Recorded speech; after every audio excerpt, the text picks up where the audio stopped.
Hello friends, welcome back to Hariom nursing point. तो आज का हमारा ये सेकंड लेक्चर है रिवीजन सीरीज का।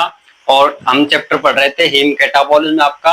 और हीम कैटाबॉलिज्म में हम देख चुके थे आपका मेटाबॉलिज्म ऑफ बिलिरुबिन और कैसे बिलिरुबिन बनता है, हमने सब कुछ देखा था। इस लेक्चर में हम डिस्कस करेंगे जॉन्डिस के बारे में और हाइपर बिलिरुबिनेमिया। तो इसमें क्या होता है, बिलिरुबिन आपका बढ़ जाता है ब्लड के अंदर और जिससे क्या होती है, आपकी जॉन्डिस होता है। और कमेंट में जरूर बताना जॉन्डिस बीमारी है या क्या है। ओके, अभी कमेंट में टाइप करो जॉन्डिस बीमारी है या नहीं है। अभी कमेंट में टाइप करो। अब मैं आपको बताऊंगा जॉन्डिस कोई बीमारी नहीं है, ये एक साइन होता है। क्या होता है? जॉन्डिस एक साइन होता है। किस चीज का साइन होता है? जो आपके बिलिरुबिन बढ़ जाता है और जिससे आपकी स्किन हो जाएगी, म्यूकस हो जाएगी और आपकी आईज हो जाती है जो आपकी पीली पड़ने लग जाती है। इसको हम जॉन्डिस को क्या कहते हैं? हम पीलिया भी कहते हैं। जॉन्डिस को क्या कहते हैं? पीलिया। तो जॉन्डिस एक साइन है, इससे आप लैब में पता चलता है। इससे एंजाइम्स और बिलिरुबिन आपके बढ़ जाते हैं जिससे आपको स्किन, आपके म्यूकस, आपके आईज ये सब पीली पड़ने लग जाती है। ओके, और ये क्वेश्चन आपके इंपॉर्टेंट होता है, बहुत बार एग्जाम में आता है। इम्पोर्टेबल चैप्टर से ये इंपॉर्टेंट क्वेश्चन आता है और आप रिवीजन जरूर करते रहिए। रिवीजन नहीं करोगे और 147 रूल मेरा बताया हुआ आप जरूर लगाना, क्योंकि अगर वो रूल लगाओगे तो आप सच में इतना अच्छा परफॉर्म करोगे एक महीने बाद एग्जाम में, बहुत अच्छा। और सीरीज को पूरे फॉलो करते रहिए। जिन्होंने चैनल को सब्सक्राइब नहीं किया, चैनल सब्सक्राइब कर लीजिए, वीडियो को लाइक कर दीजिए और अपने जितने भी दोस्त हैं उनके साथ वीडियो को शेयर कर दीजिए। ओके, तो स्टार्ट करते हैं हम अपना लेक्चर। तो अब हम डिस्कस करेंगे किसके बारे में? हाइपर बिलिरुबिनेमिया। हेडिंग डालते हैं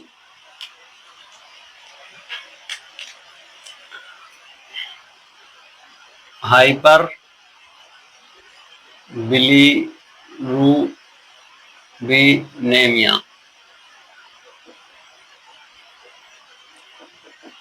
क्या डिस्कस करते हैं? हाइपर बिलिरुबिनेमिया।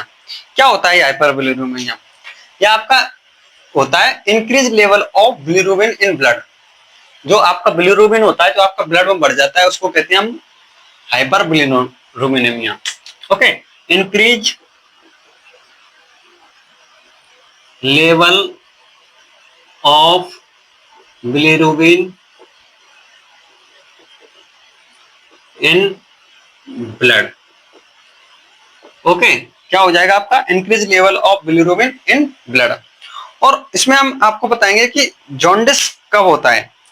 जॉन्डिस मतलब पीलिया कब होता है आपका? जॉन्डिस होता है आपका जब आपका बिलिरुबिन, जॉन्डिस कब होता है आपका?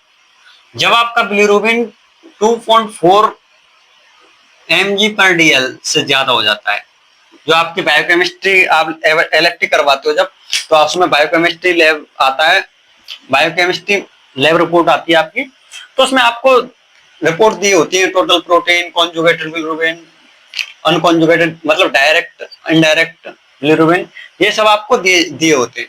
तो उसमें आपके पता चलता है कि अगर 2.4 mg पर डीएल से आपका बिलिरुबिन ज्यादा हो गया, मतलब बिलिरुबिन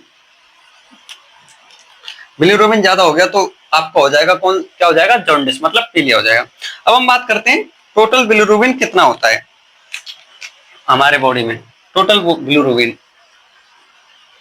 ऊपर लिख देंगे थोड़ा, टोटल बिलिरुबिन। अगर पता हो तो कमेंट में बताओ टोटल बिलिरुबिन कितना होता है हमारे बॉडी के अंदर। 0.3 टू 1.2 mg पर डीएल इतना होता है हमारी बॉडी के अंदर बिलिरुबिन। ओके, और हम बात करते हैं कॉन्जुगेटेड बिलिरुबिन कितना होता है और आपका अनकॉन्जुगेटेड कितना होता है। सबसे पहले हम बात करते हैं अनकॉन्जुगेटेड बिलिरुबिन। अनकॉन्जुगेटेड को हम इनडायरेक्ट बिलिरुबिन भी कहते हैं, ये आप ध्यान रखना।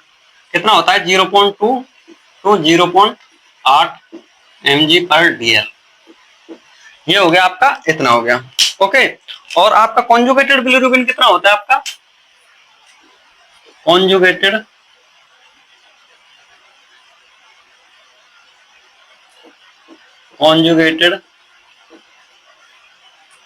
बिलिरुबिन कितना हो गया आपका?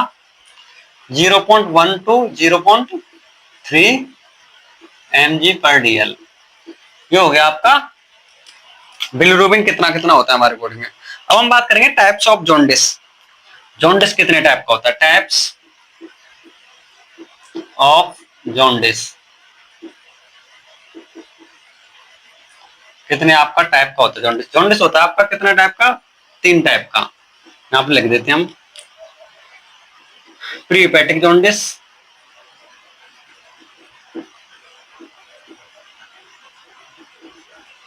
दूसरा हो जाएगा आपका हेपेटिक जॉन्डिस, कुछ नहीं है प्री और पोस्ट लगाना है हेपेटिक में बस, पोस्ट हेपेटिक जॉन्डिस।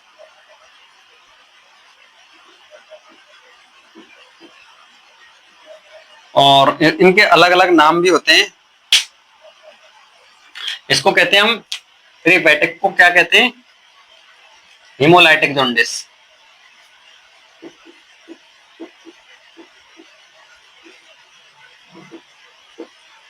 और इसको कहते हैं हेपेटोसेलुलर जॉन्डिस।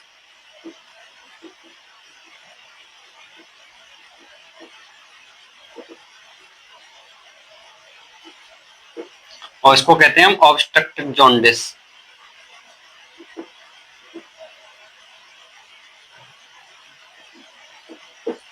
इसको कहते हैं हम ऑब्स्ट्रक्टिव जॉन्डिस।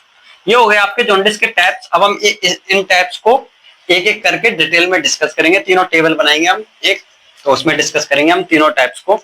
यहाँ तक आप नोट कर लीजिए। इंक्रीज लेवल बिलिरुबिन इंक्रीज हो जाता है, उसको हाइपर बिलिरुबिन कहते हैं। जॉन्डिस कब होता है, 2.4 mg/dl से ज्यादा आपका बिलिरुबिन हो जाता है ब्लड में, तब होता है। टोटल बिलिरुबिन कितना होता है आपका, 0.3 टू 1.2। कॉन्जुगेट अनकॉन्जुगेटेड कितना होता है, 0.2 टू 0.8। और कॉन्जुगेटेड मतलब डायरेक्ट और अनकॉन्जुगेटेड मतलब इनडायरेक्ट। कॉन्जुगेटेड बिलिरुबिन कितना होता है आपका, 0.1 टू 0.3 mg/dl। टाइप्स हो गए प्री हेपेटिक जॉन्डिस, जिसको हेमोलाइटिक जॉन्डिस भी कहते हैं। हेपेटिक जॉन्डिस मतलब हेपेटोसेलुलर जॉन्डिस, और पोस्ट हेपेटिक जॉन्डिस मतलब ऑब्स्ट्रक्टिव जॉन्डिस भी कहते हैं हम इसको। तो यहां तक आपको क्लियर होगा। तो हम आगे डिस्कस करते हैं इनके टाइप्स के बारे में। यहां तक नोट कीजिए आप फ्रेंड्स। अब हम डिस्कस करने वाले किसके बारे में, जॉन्डिस के टाइप्स के बारे में डिटेल से डिस्कस करेंगे। अब हम तो कौन कौन से टाइप्स होते हैं जॉन्डिस के, अभी मैंने बताया आपको, pre hepatic jaundice, hepatic jaundice and post hepatic jaundice. ये होते हैं आपके किसके टाइप, जॉन्डिस के टाइप। तो इसको हम क्या कहते हैं हीमोलाइटिक जॉन्डिस भी कहते हैं, इसको हेपेटोसेलुलर जॉन्डिस भी कहते हैं, उसको ऑब्स्ट्रक्टिव जॉन्डिस भी कहते हैं। अब इसको डिटेल्स में डिस्कस करते हैं कि इसके अंदर क्या क्या होता है जॉन्डिस के अंदर। तो प्री हेपेटिक जॉन्डिस होता है, इसमें एक्सिस आरबीसी या हीमोग्लोबिन का ब्रेकडाउन होता है। प्री हेपेटिक जॉन्डिस में क्या होता है, आपकी जो आरबीसी और हीमोग्लोबिन होता है ना, उसका एक्सेस मतलब बहुत ज्यादा मात्रा में क्या हो जाने लग जाता है, ब्रेकडाउन हीमोग्लोबिन या आरबीसी का। जैसे क्या होता है आपका अनकॉन्जुगेटेड बिलिरुबिन इंक्रीज हो जाता है, और आपका लीवर क्या है, प्रोसेस नहीं कर पाता है इसको, कॉन्जुगेटेड बिलिरुबिन में चेंज नहीं कर पाता है। तो आपका अनकॉन्जुगेटेड बिलिरुबिन क्या हो जाता है, इसमें इंक्रीज हो जाता है। और क्या होता है इसमें स्टूल आपका डार्क हो जाता है, कौन से, प्री हेपेटिक में। और आपका यूरिन नॉर्मल रहता है, और यूरोबिलिनोजन होता है जो यूरिन में आपका पाया जाता है, यूरोबिलिनोजन वो हो जाता है आपका इंक्रीज। ओके, ये हो गया आपका प्री हेपेटिक जॉन्डिस। इसमें क्या होता है, आरबीसी आपकी अधिक मात्रा में टूटने लग जाती है, जिससे अनकॉन्जुगेटेड बिलिरुबिन की मात्रा बढ़ जाती है, और लीवर आपका इसको कॉन्जुगेटेड में या डायरेक्ट बिलिरुबिन में चेंज नहीं कर पा जाता है। मैंने आपको बताया भी था, अनकॉन्जुगेटेड मतलब इनडायरेक्ट बिलिरुबिन, और कॉन्जुगेटेड मतलब डायरेक्ट बिलिरुबिन। अब हम बात करेंगे हेपेटिक जॉन्डिस के बारे में। हेपेटिक जॉन्डिस किस वजह से होता है, हम सबसे पहले इसके कॉज देखेंगे। हम कॉज देख रहे हैं, ये होता है लीवर सेल डैमेज। ये होता है आपका लीवर सेल डैमेज। जब आपकी लीवर की सेल डैमेज हो जाती है या उनको कोई हानि आ जाती है, तो ये होता है कौन सा आपका हेपेटिक जॉन्डिस। या अल्कोहल इंटेक, ज्यादा अल्कोहल लेते हैं, इससे आपका लीवर डैमेज हो जाता है, तो उससे भी होता है। और वायरल हेपेटाइटिस जो होते हैं आपके प्रकार ABCD, वायरल हेपेटाइटिस, उससे भी हो जाता है। और सिरोसिस आपकी प्रॉब्लम होती है, सिरोसिस वो रोग, उससे भी हो जाता है। और ड्रग्स से भी आपका हेपेटिक जॉन्डिस हो सकता है। ड्रग्स में कौन सी? क्लोरप्रोमाजाइन। कौन सी? क्लोरप्रोमाजाइन एग्जाम्पल हो गया जैसे ड्रग्स का। और इसको जो ड्रग्स से फैलता है ना जॉन्डिस, जो जॉन्डिस आपका ड्रग्स से फैलता है उसको कहते हैं हम कोलेस्टेटिक जॉन्डिस। क्या कहते हैं? कोलेस्टेटिक जॉन्डिस। ये आपके एमसीक्यू के लिए बहुत इंपॉर्टेंट क्वेश्चन है। कोलेस्टेटिक जॉन्डिस किसे कहते हैं? जो आपका ड्रग्स से फैलता है। ओके, अब इसमें क्या होता है, आपकी लीवर सेल डैमेज हो जाती है। लीवर सेल डैमेज हो जाएंगी तो आपको पता है कि वो अनकॉन्जुगेटेड हो या कॉन्जुगेटेड। अनकॉन्जुगेटेड बिलिरुबिन को तो कॉन्जुगेटेड में बदल नहीं पाएंगे, और जो आपका कॉन्जुगेटेड बिलिरुबिन है ना उसको आपके बाइल के थ्रू कहां तक? इंटेस्टाइन तक नहीं पहुंचा पाएगी। अगर इंटेस्टाइन तक आपका कॉन्जुगेटेड बिलिरुबिन नहीं पहुंचेगा तो आपका कॉन्जुगेटेड बिलिरुबिन मतलब डायरेक्ट बिलिरुबिन बढ़ जाएगा, और अनकॉन्जुगेटेड तो वैसे ही आपका बढ़ जाएगा क्योंकि आपका लीवर सेल डैमेज हो चुकी है, और लीवर सेल डैमेज हो गई तो आपका अनकॉन्जुगेटेड मतलब इनडायरेक्ट बिलिरुबिन कॉन्जुगेटेड में कन्वर्ट नहीं हो पाएगा। और कॉन्जुगेटेड क्यों बढ़ जाएगा? कॉन्जुगेटेड आपका इसलिए बढ़ जाएगा कि आपकी सेल इसको प्रोसेस नहीं कर पाएंगे इंटेस्टाइन तक, और ये वापस ब्लड में आपका आ जाएगा बिलिरुबिन। कौन सा? Conjugated bilirubin. ओके, अब आपका बात करते हैं। इसमें तो आपका स्टूल होता है जो डार्क होता है। कौन से में? प्री हेपेटिक जॉन्डिस में। इसमें आपका स्टूल तो एकदम नॉर्मल होता है, पेल कलर का, पेल येलो। ओके, स्टूल इसमें डार्क होता है, इसमें होता है आपका नॉर्मल। और आपका इसमें यूरिन नॉर्मल रहता है, इसमें यूरिन डार्क रहता है। अंतर समझ में आया?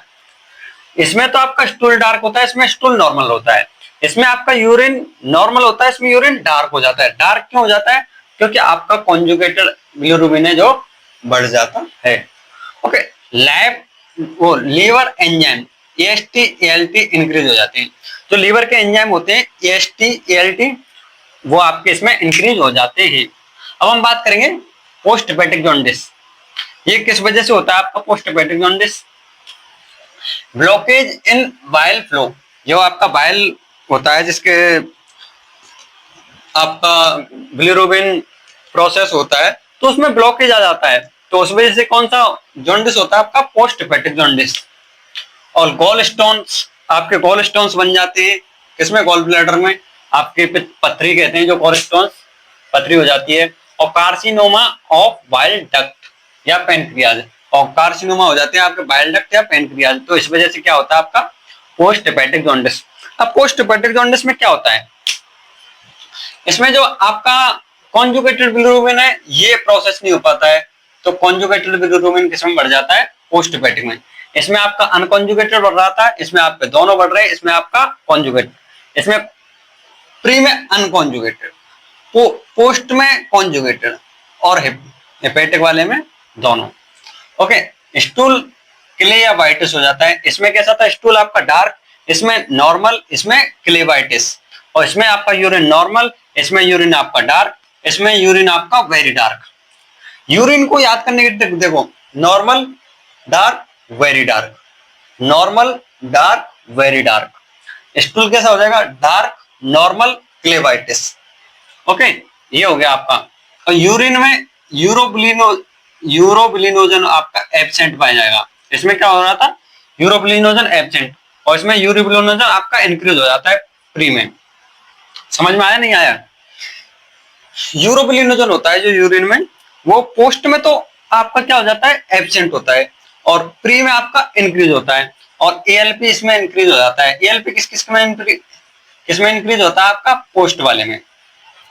और इसके हमने कॉज देखे, और हमने इसका फिर फीचर्स देखे, क्या क्या फीचर्स हैं, क्या क्या होता है इनमें आपका।